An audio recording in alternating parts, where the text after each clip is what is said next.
Hi friends, welcome to Sunita logs. ನಾನಿವತ್ತು ಈರುಳ್ಳಿ rice ಮಾಡ್ತಾಯಿದ್ದೀನಿ. ಅದಕ್ಕೋಸ್ಕರ ಒಂದು ಕುಕ್ಕರ್ಗೆ ಎಣ್ಣೆ ಹಾಕ್ಕೊಂಡು ಮಸಾಲೆಗಳು ಹಾಕ್ಕೊತಾ ಇದ್ದೀನಿ. ನಾನು ಒಂದು 4 ಲವಂಗ ತೊಗೊಂಡಿದ್ದೀನಿ, ಮತ್ತು ಒಂದು ಪಲಾವ್ ಎಲೆ, 2 ಏಲಕ್ಕಿ ತೊಗೊಂಡಿದ್ದೀನಿ. ಮತ್ತು ಇವಾಗ ಕಟ್ ಮಾಡಿರೋಂಥ ಈರುಳ್ಳಿ ತೊಗೊಂಡಿದ್ದೀನಿ. ಜಾಸ್ತಿ ಈರುಳ್ಳಿ ಬೇಕಲ್ಲ, ಅದಕ್ಕೋಸ್ಕರ 2 ದಪ್ಪದ 2 ಈರುಳ್ಳಿ ತೊಗೊಂಡಿದ್ದೀನಿ. ಅದನ್ನು ನೀಟಾಗಿ ಫ್ರೈ ಮಾಡ್ಕೊಳ್ಳೋಣ.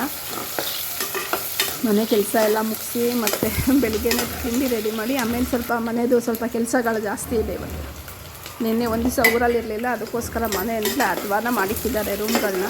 ಅದನ್ನೆಲ್ಲ ಕ್ಲೀನ್ ಮಾಡ್ಕೋಬೇಕು. ಅದಕ್ಕೋಸ್ಕರ ಬೆಳಗ್ಗೆ ತಿಂಡಿ ಮತ್ತು ಮಧ್ಯಾಹ್ನದ ಅಡುಗೆದು ಎಲ್ಲ ಮುಗಿಸ್ಬಿಟ್ಟೇ ಕ್ಲೀನಿಂಗ್ ಹೋಗೋಣ ಅಂತ.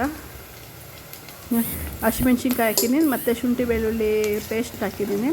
ಅದನ್ನು ನೀಟಾಗಿ ಫ್ರೈ ಮಾಡ್ಕೊಳ್ಳೋಣ. ಅದು ಸ್ವಲ್ಪ ಶುಂಠಿ ಬೆಳ್ಳುಳ್ಳಿ ಸ್ಮೆಲ್ಲು ಹೋಗಬೇಕು, ಹಸಿ ವಾಸನೆ ಹೋಗಬೇಕು. ಅಲ್ಲಿವರೆಗೂ ಒಂದು 2 ನಿಮಿಷ ಅಷ್ಟೇ ಜೋರ ಊರಿದೆ. ಒಂದು 2 ನಿಮಿಷ ಫ್ರೈ ಮಾಡಿಕೊಂಡ್ರೆ ಅದು ಹಸಿ ಸ್ಮೆಲ್ಲೆಲ್ಲ ಹೊಟ್ಟೋಗುತ್ತೆ. ಇವಾಗ 2 ಟೊಮೆಟೊ ತೊಗೊಂಡಿದ್ದೀನಿ, ಅದನ್ನು ಹಾಕ್ಕೊತಾ ಇದ್ದೀನಿ.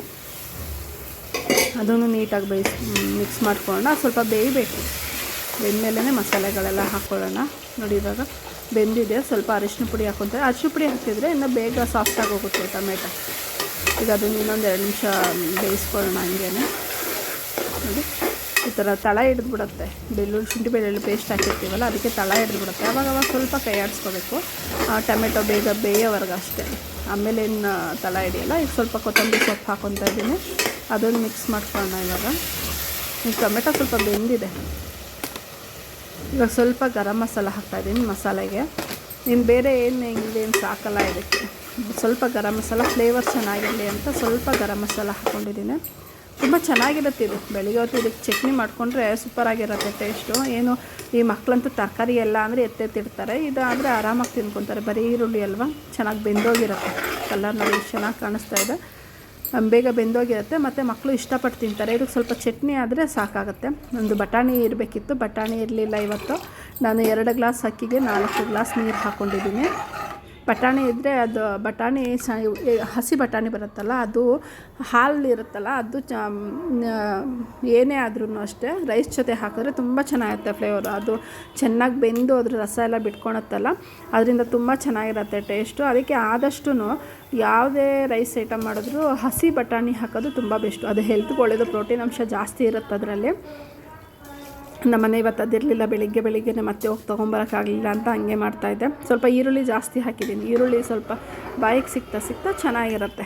ಅದಕ್ಕೋಸ್ಕರ ಖಾರಕ್ಕೆ ನಾನು ಬರೀ ಹಸಿಮೆಣ್ಸಿನ್ಕಾಯಿ ಅಷ್ಟೇ ಯೂಸ್ ಮಾಡಿರೋದು. ಇನ್ನು ಖಾರದ ಪುಡಿ ಎಲ್ಲ ಏನೂ ಹಾಕಿಲ್ಲ. ಸ್ವಲ್ಪ ಗರಂ ಮಸಾಲ ಅಷ್ಟೇ ಟೇಸ್ಟಿಗೆ ಹಾಕಿರೋದು. ಇವಾಗ ರುಚಿಗೆ ಎಷ್ಟು ಬೇಕು ಅಷ್ಟು ಉಪ್ಪು ಹಾಕಿದ್ದೀನಿ. ನೋಡಿ, ಇವಾಗ ನೀಟಾಗಿ ಕುದೀತಾ ಇದೆಯಲ್ಲ. ಇವಾಗ ಕುದಿಬೇಕಾದ್ರೆ ಕುಕ್ಕರ್ ಕ್ಲೋಸ್ ಮಾಡ್ತೀನಿ. 2 ವಿಶಿಲ್ ಸಾಕು. ನೋಡಿ, 2 ವಿಶಿಲ್ ಕೂಗಿಸಿದ್ದೆ. ಚೆನ್ನಾಗಿ ರೈಸ್ ಎಲ್ಲ ಚೆನ್ನಾಗಾಗಿದೆ. ನಾನು ಇದಕ್ಕೆ ಜಾಸ್ತಿ ಏನು ತರಕಾರಿ ಏನೂ ಹಾಕಿಲ್ಲ, ಆದರೂ ಫ್ಲೇವರ್ ತುಂಬ ಚೆನ್ನಾಗಿ ಅಂತ ಇರುತ್ತೆ. ಮತ್ತು ತರಕಾರಿ ಎಲ್ಲ ಇರಲ್ವಲ್ಲ, ಮಕ್ಕಳು ಬೇಗ ತಿಂದ್ಬಿಟ್ಟು ಸ್ಕೂಲಿಗೆ ಕಾಲೇಜ್ಗೆಲ್ಲ ಹೊರ್ಟೋಗ್ತಾರೆ. ಬರೀ ಈರುಳ್ಳಿ ರೈಸೇ. ಮತ್ತು ಇದನ್ನು ಮುಗಿಸ್ಕೊಂಡು ಮತ್ತು ಇವತ್ತು ಕೆಲಸ ಜಾಸ್ತಿ ಇದೆಯಲ್ಲ, ಬೆಳಿಗ್ಗೆನೇ ಎಲ್ಲ ಬಾಗಿಲೆಲ್ಲ ತೊಳೆದು ರಂಗೋಲಿ ಎಲ್ಲ ಬಿಟ್ಟು ಅದೆಲ್ಲ ಕೆಲಸ ಎಲ್ಲ ಮುಗ್ದಿದೆ. ಇನ್ನು ಪೂಜೆದೊಂದು ಇವಾಗ ತಿಂಡಿ ಆದಮೇಲೆ ಪೂಜೆದೊಂದು ಮುಗಿಸ್ಕೊಂಡು ಆಮೇಲೆ ಮಿಕ್ಕಿದ ಕೆಲಸಗಳೆಲ್ಲ ಮಾಡ್ಕೋತೀನಿ. ನೋಡಿ ಎಷ್ಟು ಚೆನ್ನಾಗಿ ಕಾಣಿಸ್ತಾ ಇದೆ. ಒಂದು ಸಾರಿ ಟ್ರೈ ಮಾಡಿ ಫ್ರೆಂಡ್ಸ್. ಮಕ್ಕಳೆಲ್ಲ ಇದನ್ನು ಪೂರ್ತಿ ಖಾಲಿ ಮಾಡ್ತಾರೆ, ಒಂಚೂರು ಬಿಡೋಲ್ಲ. ಯಾಕೆ ಅಂದರೆ ತರಕಾರಿ ಇರಲ್ವಲ್ಲ, ಅದಕ್ಕೋಸ್ಕರ. ಪ್ರತಿ ಮಕ್ಕಳು ಅಷ್ಟೇ ತರಕಾರಿ ಎಲ್ಲ ಆಯ್ದಿಕ್ಕದ ಅವರಿಗೆ ಎತ್ತಿಕ್ಕಿದ ಕೈ ಅದರಲ್ಲೆಲ್ಲ.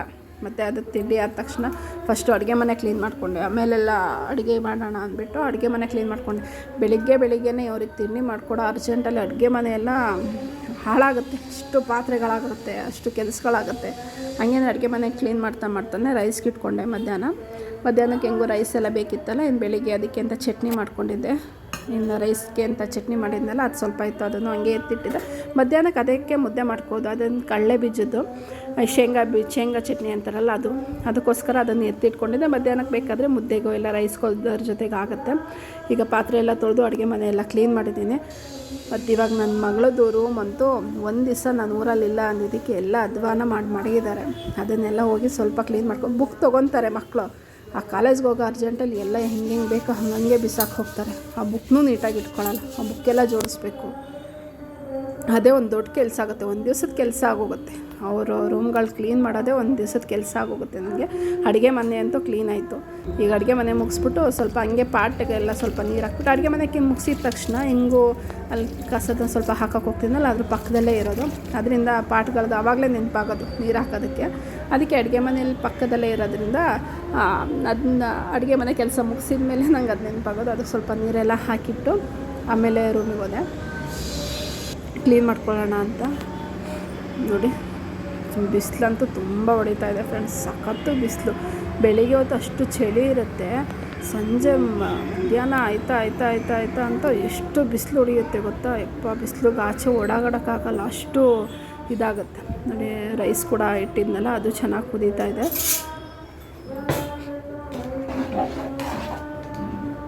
ಸಣ್ಣದಾಗಿ ಹಿಂಗೆ ವೀಡಿಯೋ ಮಾಡ್ಕೊಂಡು ಮನೆಯಲ್ಲೂ ನಮಗೂ ಹೇಳ್ಕೊಳ್ಳೋ ಅಂಥದ್ದು ಏನು ಕೆಲಸಗಳಿರಲ್ಲ. ಈ ಸಣ್ಣ ಪುಟ್ಟ ಕೆಲಸಗಳು ಇದನ್ನೆಲ್ಲ ಮುಗಿಸ್ಕೊಂಡು ಇನ್ನೇನು ಮಾಡಬೇಕಿಲ್ಲ, ಅದಕ್ಕೋಸ್ಕರ ನಾನು ವೀಡಿಯೋ ಸ್ಟಾರ್ಟ್ ಮಾಡಿದ್ದು. ಇಲ್ಲಿ ಮನೆ ಡೈರೆಕ್ಟಾಗೆ ಬಾಗಿಲಿರೋದ್ರಿಂದ ಸ್ಟವ್ ಆಫ್ ಆಗೋಗುತ್ತೆ, ಅದಕ್ಕೋಸ್ಕರ ಡೋರ್ ಕ್ಲೋಸ್ ಮಾಡ್ಕೊತೀನಿ ನಾನು. ನೋಡಿ ನನ್ನ ಮಕ್ಕಳು ಇಷ್ಟು ಮಟ್ಟಿಗೆ ಹೋಗಿದ್ದಾರೆ. ನಂಗೆ ಸ್ವಲ್ಪ ಪೀಸ್ ಬಂದಿತ್ತು ಇವತ್ತು, ಫಾಲ್ಸ್ ಎಲ್ಲ ಹಾಕೋದು. ಆ ಸೀರೆಗಳೆಲ್ಲ ಇಟ್ಟಿದ್ದೆ ಅಂದ್ಬಿಟ್ಟು ಅದ್ರ ಮೇಲೆಗಳನ್ನೇ ಬಟ್ಟೆಗಳೆಲ್ಲ ಹಾಕ್ಬಿಟ್ಟು ಹೊರಟ್ಬಿಟ್ಟಿದ್ದಾರೆ. ಈಗ ಇದನ್ನೆಲ್ಲ ಕ್ಲೀನ್ ಮಾಡಿ ಜೋಡಿಸೋ ಅಷ್ಟೊತ್ತಿಗೆ ನನ್ನ ಮಕ್ಕಳಿಗೆ ಅದು ಯೂನಿಫಾರ್ಮ್ ಕೂಡ ನೀಟಾಗಿ ಇಟ್ಕೋಬೇಕು ಅಂತ ಅದು ಗೊತ್ತಾಗಲ್ಲ. ಅದನ್ನು ತೆಗೆದು ಬಿಸಾಕ್ಬಿಟ್ಟು ಹೊರಟ್ಬಿಡ್ತಾರೆ. ಅತ್ಲಾಗ ಒಬ್ಬರನ್ನ ಕೂಡ ಒಂದು ಸ್ವಲ್ಪ ಹೆಲ್ಪ್ ಮಾಡೋಣ ಅಮ್ಮಂಗೆ ಅನ್ನೋದು ಒಬ್ರಿಗೂ ಇರಲ್ಲ. ನೀನು ಮನೇಲಿ ಇರ್ತೀಯಲ್ಲ ನೀನು ಮಾಡು ಅಂತ. ಇಷ್ಟು ಮಕ್ಳ ಕತೆ.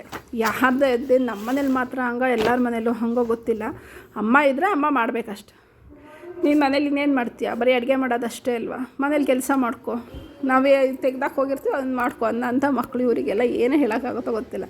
ಇವ್ರು ಮುಂದಕ್ಕೆ ಜೀವನದಲ್ಲಿ ಏನು ಮಾಡ್ತಾರೆ ಅನ್ನೋದು ನನಗಂತೂ ಅರ್ಥ ಆಗ್ತಾಯಿಲ್ಲ. ಇವಾಗ ಇದೊಂದು ಬುಕ್ಸ್ ಅದೆಲ್ಲ ಜೋಡಿಸಿದ್ದಾಯಿತು, ಮತ್ತು ಸೀರೆ ಫಾಲ್ಸ್ಗಳೆಲ್ಲ ಇತ್ತು ಅದನ್ನು ಹಾಕಬೇಕಿವತ್ತು. ಮತ್ತು ಇವತ್ತು ನನ್ನ ಮಗ ಟ್ರಿಪ್ಪಿಗೆ ಹೋಗಿದ್ರು ಮೊನ್ನೆ, ಅವಾಗ ತೊಗೊಂಬಂದಿದ್ದು. ನನಗಂತೂ ಸಖತ್ ಇಷ್ಟ ಆಯಿತು. ಅದು ಏನೋ ಒಂಥರ ಚೆನ್ನಾಗಿದೆ. ಇದು ಕೋಳಿ ಪುಕ್ಕದಲ್ಲ ಏನೋ ಬರುತ್ತಲ್ಲ ಅದರಲ್ಲಿ ಮಾಡಿರೋದು ಡಿಸೈನ್ ನಂಗೆ ತುಂಬ ಇಷ್ಟ ಆಯಿತು. ಇದನ್ನು ನೋಡಿ ತೊಗೊಂಬಂದಿದ್ದಾನಲ್ಲ ಅದಕ್ಕೆ ಖುಷಿ ಆಯಿತು ನನಗೆ. ಮತ್ತು ಇನ್ನು ಮಧ್ಯಾಹ್ನಕ್ಕೆ ಮುದ್ದೆ ಮಾಡಿ ಎಗ್ ಕರಿ ಮಾಡಿದೆ. ಇವಾಗ ಅರ್ಜೆಂಟಿಗೆ ಸಾಂಬಾರೆಲ್ಲ ಮಾಡೋಕ್ಕಾಗಲಿಲ್ಲ ಅಂದ್ಬಿಟ್ಟು ಆವಾಗಲೇ ರೈಸ್ ಮಾಡಿದ್ನಲ್ಲ, ಇನ್ನು ರೂಮೆಲ್ಲ ಕ್ಲೀನ್ ಮಾಡಿ ಬರೋ ಅಷ್ಟೊತ್ತಿಗೆ ಟೈಮ್ ಆಗೋಯಿತು. ಅದಕ್ಕೋಸ್ಕರ ಎಗ್ ಕರಿ ಮಾಡಿ ರಾಗಿ ಮುದ್ದೆ ಮಾಡಿದ್ದೆ. ಇನ್ನು ಮುದ್ದೆ ಮಾಡಲೇಬೇಕು, ಬೆಳಿಗ್ಗೆ ಸಾಯಂಕಾಲ ಮುದ್ದೆ ಇರಲೇಬೇಕು ಮನೇಲಿ. ಅದಕ್ಕೋಸ್ಕರ ಹಿಂಗೆ ನೆಂಚ್ಕೊಂಡು ಚೆನ್ನಾಗಿರುತ್ತೆ ಟೇಸ್ಟ್. ಇದು ಮಸಾಲೆ ಎಲ್ಲ ಹಾಕಿ ಮಾಡಿರ್ತೀವಲ್ಲ, ಟೇಸ್ಟು ತುಂಬ ಚೆನ್ನಾಗಿರುತ್ತೆ. ಮುದ್ದೆಗಂತೂ ಪರ್ಫೆಕ್ಟು. ಇನ್ನು ರೈಸ್ಗೂ ಮಾಮೂಲಿ ಬಿರಿಯಾನಿ ಟೈಪಲ್ಲಿ ಬರುತ್ತೆ. ಇದನ್ನು ಕಲಸಿದ್ರೆ ಮುದ್ದೆಗಂತೂ ತುಂಬ ಚೆನ್ನಾಗಿರುತ್ತೆ. ಮೊಟ್ಟೆ ಡೈರೆಕ್ಟಾಗಿ ಹಾಕೋದ್ರಿಂದ ಚೆನ್ನಾಗಿತ್ತು. ನೋಡಿ ತುಂಬ ಸಾಫ್ಟಾಗೂ ಕೂಡ ಬೆಂದಿದೆ, ಬೇಗ ಆಗೋಗುತ್ತೆ. ಫ್ರೆಂಡ್ಸ್, ಈ ವಿಡಿಯೋ ಇಷ್ಟ ಆಗಿದೆ ಪ್ಲೀಸ್ ನನ್ನ ಚಾನಲ್ ಸಬ್ಸ್ಕ್ರೈಬ್ ಮಾಡಿ ನೋಡಿ ಫ್ರೆಂಡ್ಸ್. Thank you.